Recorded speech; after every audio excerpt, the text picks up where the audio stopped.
And then how about paid platforms, Meta, Google, and then email, growing your email list, affiliates, and then anything else that I left off? Like, how are those channels all equally important, or is one perform better than the other? What do you guys see there? Because, by the way, before we go on, you guys are, I think, like 70% direct to consumer. Is that right? 75%.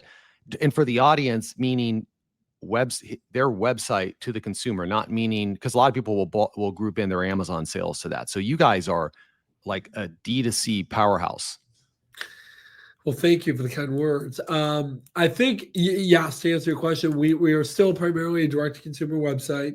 We are still in the education phase of the category, which for us means we're still creating a lot of awareness around what a self-cleaning litter box can do for the household.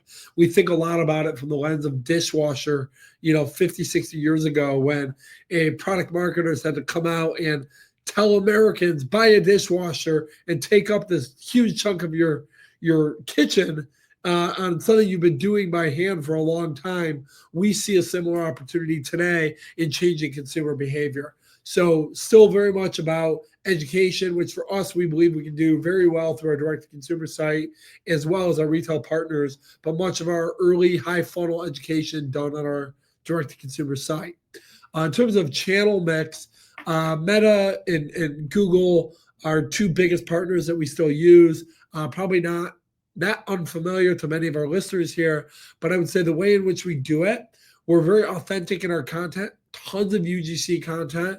We're doing a lot with white label content where we're running ads off white label partner accounts.